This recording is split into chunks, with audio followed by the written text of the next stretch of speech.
Hey everybody, it is Alpha Flight Monday. Alpha Flight Monday. And we're looking today at Alpha Flight number 17. The X-Men and Alpha Flight, how they met and what happened later. Plus, a new leader. Guardian. Slug and Wolverine as Storm and Banshee and Colossus look on. Well, I guess Colossus is doing more than just looking on. So let's take a look at what we got this week, this month. Well, how do I look? He looked great, and I had to say so. Stan Lee presents John Byrne, creator, chronicler, Andy Yankus, colorist, Joe Rosen, letterer, Denny O'Neil, editor, Jim Shooter, editor-in-chief. Additional material, pages 8 through 11, 13 to 16. Chris Claremont dialogue, Terry Austin inks. That means we're getting, in this December of 1984 issue, some flashbacks, which, well, is made pretty clear on the cover.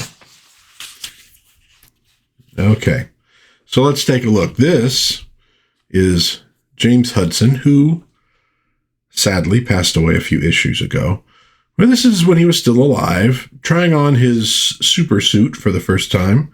His wife looking on and approving quite a bit. And they're very proud. He's going to be representing Canada with the Canadians, a sort of Canadian flag on his costume. I got to say, the Guardian and then later Vindicator costumes, one of my favorite designs absolutely ever in Marvel Comics. Absolutely love it. I know they kind of changed it later. I was not pleased. Not pleased at all. And so as they're looking at it and they're chatting, and what they're chatting about has to do with Wolverine. Wolverine has left the group, kind of gone rogue. And, you know, they're talking about who's going to be part of Alpha Flight. And, you know, he's saying, well, I'd rather see someone else as leader, Logan or Michael, perhaps anyone but you. That's Heather talking. She didn't want him to be the leader.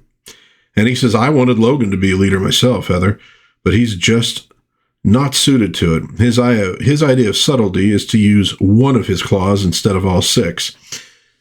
So they'd like Logan, Wolverine, to be leader of Alpha Flight. I wonder, did they ever do a what if on that? Maybe they did. I don't know. At that moment, somebody pops in. Mac, trouble. Gary? Cody, what in blue blazes is going on? It's Weapon X, Mac. He just blew a fuse. We've got Major chasing online now, and he's mad enough to climb right out of the viewer. And within minutes, Hudson here, Chasen. What's the alarm? Alarm! Alarm! It's that bloody super agent of yours, that's what. I thought you told me he was under control, safe to be around other people. He is. Is he? Is he? Does this look like he's under control? 5 minutes ago, he sliced off my tie with one of those freaking claws of his, an inch off, and he could have cut out my heart. And so, Wolverine is causing a little bit of a stir, a little bit of a problem.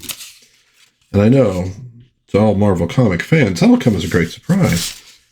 He's always been so stable. Funny, isn't it? Mac always was the only one who could talk about you, or even to you that way. Yet in so many ways, even after all your differences, I always felt he was your closest friend. He was. So we have now flashed forward. You recall, 3 issues ago, Heather was injured diving into Lake Ontario to try to save a baby that had been snatched by a monster that proved to be one of the aliens like Marina. And so she's been in the hospital, and she's been visited by both Puck and Logan, and they are reminiscing about the past, you know, and about Mac and Wolverine's friendship, and maybe it wasn't a perfect friendship. And, you know, she says to Wolverine, we did love you, Logan. Mac and I both, as much as any parents could love a child. You're older than both of us, yet that's what you seemed, a child desperately in need of the love we had to offer.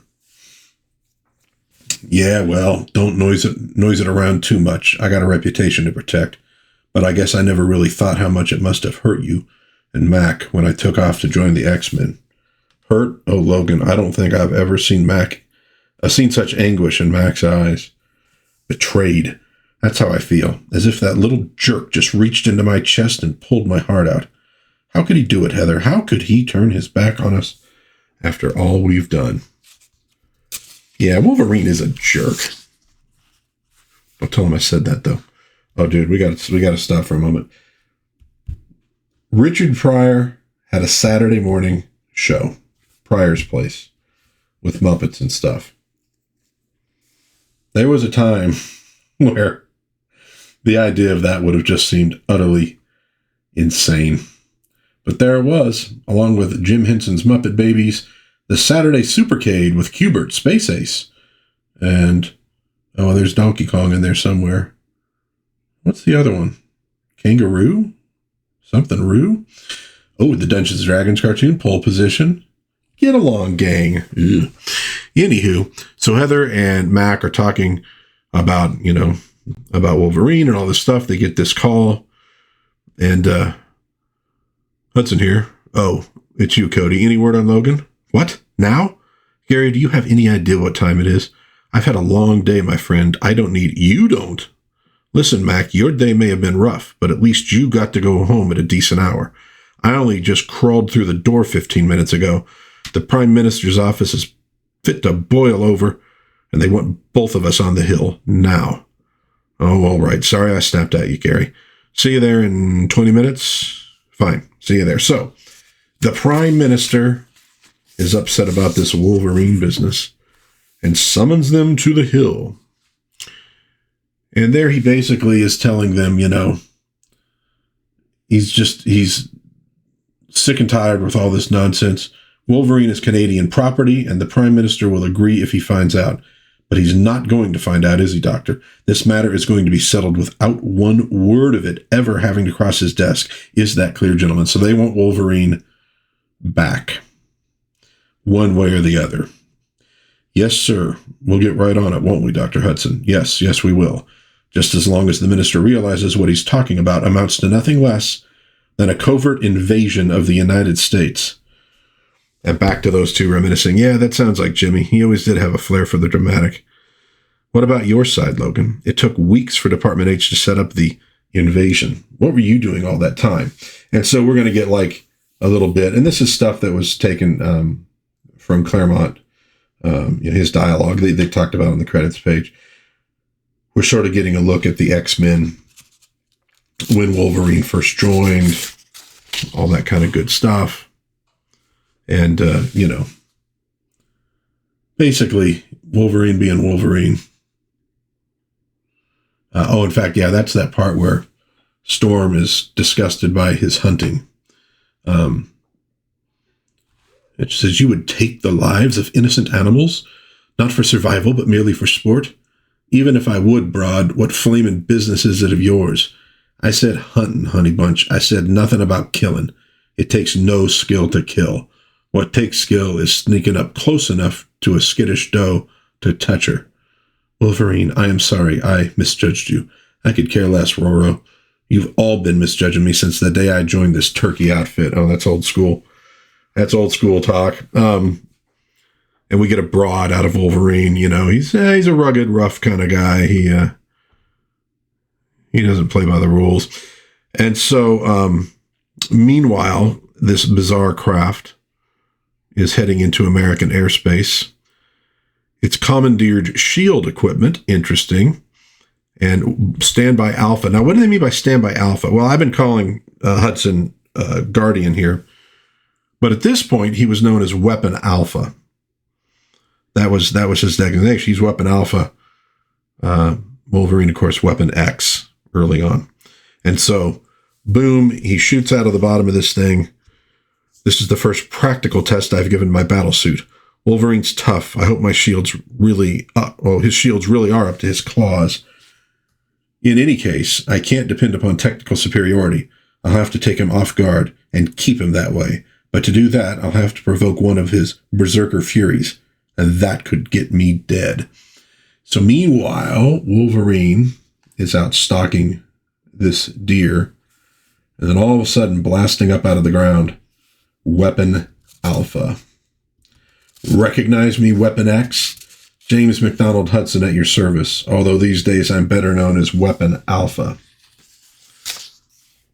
And so we're going to get a pretty good slugfest between Wolverine and Weapon Alpha. And these are friends, so there's some meaning behind this, or at least former friends. There's a lot of hurt on the side of James Hudson. He's, a little more sensitive about stuff than Wolverine is. Whoops. Bumped my camera. I try to do that at least once a video. Now, while he's doing that, the other X-Men are sort of chilling out and having a good time by the river, I assume. And so we get a little cheesecake and a little beefcake for everybody there. And then all of a sudden, we also get Wolverine getting thrown across, I don't know how big a distance, and slamming into a tree. Wolverine, he is unconscious, Peter. See to him, Aurora, and get Banshee. I will face whoever attacked him. Of all the lousy breaks witnesses, and from the sound of it, they know Wolverine. Stay out of this, you people. My business is with Weapon X. Wolverine is our friend. If you want him costumed one, you will first have to go through me. That's a decent Russian accent, right? Okay, no, probably not. Your funeral, big fella. Who is this bruiser? His accent sounds Russian. Oh, see? Now, Guardian knew that I was doing a Russian accent. Somehow, Tovarish, I do not think so. And that's, of course, when Pyotr Rasputin turns into Colossus. Always one of my favorite characters. And he just slams Guardian. More or less the way Guardian just slammed Wolverine. And so now, holy Lord, we got more Saturday morning going bananas. That's what I'm talking about. Spider-Man and His Amazing Friends. Awesome. We got Mr. T. One to Grow On with David Hasselhoff. It's a cornucopia of riches in those days. So now you basically have Guardian taking on the X-Men single-handedly, which is not probably going to go that well for him. But hey, man, you got to give the guy credit. And he fires at Colossus, and the beam ricochets off and hits Moira MacTaggart, if I remember correctly. And Banshee loves her, and now Banshee is really PO'd. And Major Maple Leaf, or whatever you call yourself, you're the man responsible. Do I need to do an Irish accent? I'm not going to do an Irish accent. And if it costs me life, I'm going to make you pay. Like a man possessed, Banshee hurtled himself towards his foe, all the while pushing his sonic powers to their limits and beyond. And so we get this sonic scream right past him that just splinters a tree, it looks like. And Guardian says, I might need to get out of here. This is rough. So he takes off, and Banshee takes off after him. You have Storm up there as well. And so what we get from him finally, as he basically retreats, is Weapon Alpha has made a less than auspicious debut. Whatever else happens, there's an awful lot I have to vindicate. Hey, vindicate. So as you remember, at one point he was called Vindicator. And so that's his encounter with the X-Men, which does not go as well as he would have liked it to go. And we're back now to Wolverine and Heather, who are chatting about stuff in the hotel room. And, she feels a lot of guilt for Mac's death. And to be honest with you, Wolverine probably feels a little bit of it too, since he sort of abandoned them at a certain point. And he says to her, don't do this, babe. You didn't kill Mac. It doesn't work that way. If it did, you might as well say I did it when I refused to become leader of Alpha Flight. But it isn't that simple, Heather. It never is. Mac died because he had a dream. A crazy dream of making this world a better place than it is. It was a good dream, Heather, but there are too many people in this world who work too hard fighting dreams like that, and sometimes they win for a little while, and the dreams die, and the dreamers. And then somebody says, that's a pretty speech, friend. I'm surprised someone with your reputation is capable of such insight. Who? You. And then Magneto busts in. Oh, no, it's Puck. Well, I should have known you'd be the only one who could sneak up on me like that. I was kind of hoping you'd show up before I left. Likewise, although I didn't expect to find you here when I dropped by tonight, eh? Glad to finally meet you face to face, Wolverine. Or can I make that Logan? Why not? We've seen enough of the same action, even though it wasn't always on the same side. That was you that time in Maracaibo, wasn't it? You guessed. I'm flattered. Okay, so basically, these two are, they're getting together. They're talking a little bit about old times. They're feeling each other out a little bit too, There's a little bit of macho rivalry between these two. Both great characters. Hey, look, he's got the hair down here, and he's got the hair up there. They're opposites. And again, like I said, about the only guy in the Marvel universe who's shorter than Wolverine is Puck.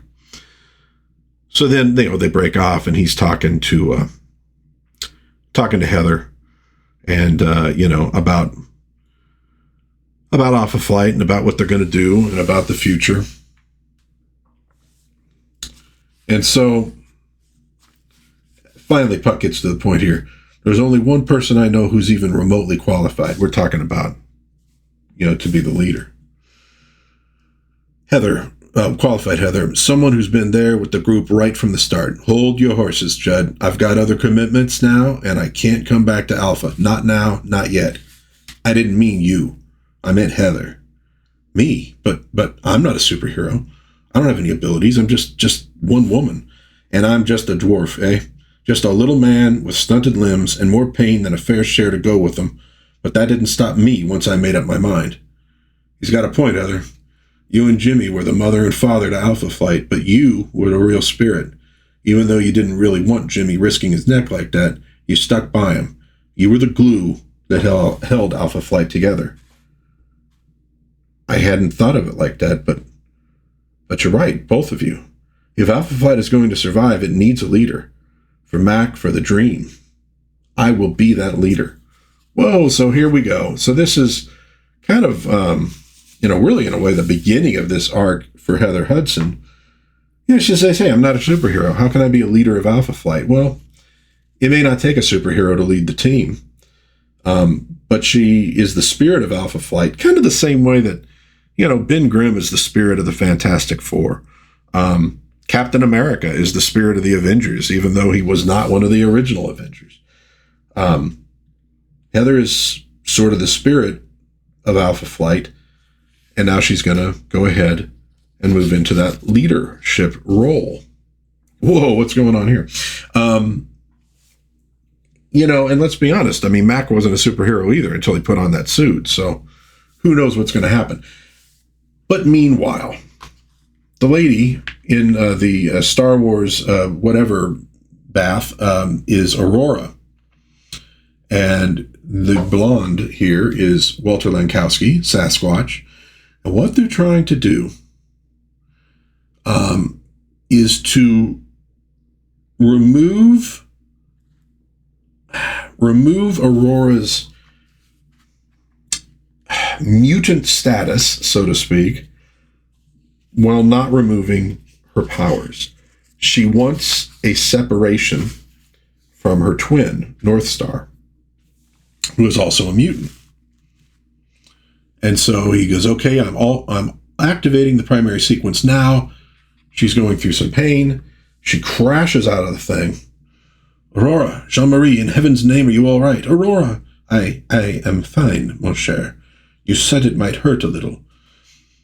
So it's basically this molecular realignment that he's attempted. Honestly, kind of a weird bit. It's one of those, it's like technology that comes out of nowhere. You're changing her genetic code so she's not a mutant, but she's still going to have powers. I don't know what they were doing with that, to be honest with you. But one thing is she's going to be changing her costume from the one that looked just like North Star's, because, again, she's really PO'd at her brother and really doesn't want to look just like him.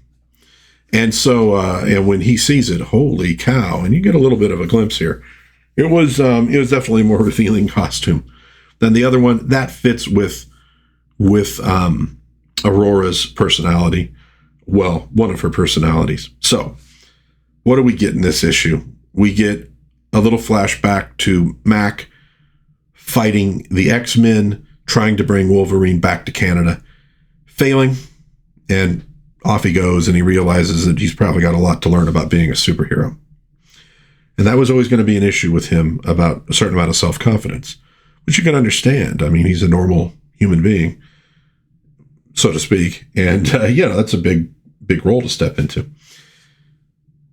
And while they're reminiscing about that, we get Wolverine, Logan talking to Heather. We get Puck coming in and talking about their past and talking about the future. And Heather finally deciding that she will take Puck's advice and she will become the leader of Alpha Flight in order to keep the team alive.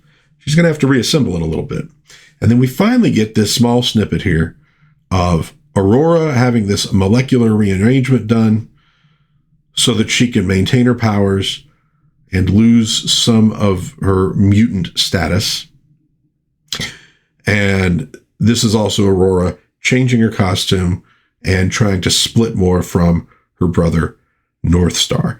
Next issue, Heather heads west and Alpha Flight grows. Don't miss How Long Will a Man Lie in the Earth Ere He Rot? Easily our longest ever title, certainly one of our most shocking sagas in 30 days from now. And there we have it. And there's her old costume. And an ad for Endless Quest books from TSR. I'll have to do one of those one of these days on this. I bought a few of them a while back. Had some when I was a kid. Anyhow, Alpha Flight number 17. We're moving the ball forward. We're establishing Heather as the leader. A slightly new look for Aurora. And next issue, we're going to really start plunging into a major storyline for Alpha Flight.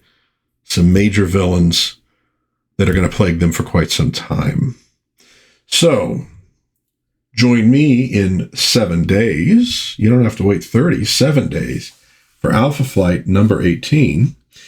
If you have any comments on this issue, if you have any questions about this issue, love it or hate it or whatever in between, please leave a comment. I'll try to get back to you as soon as I can.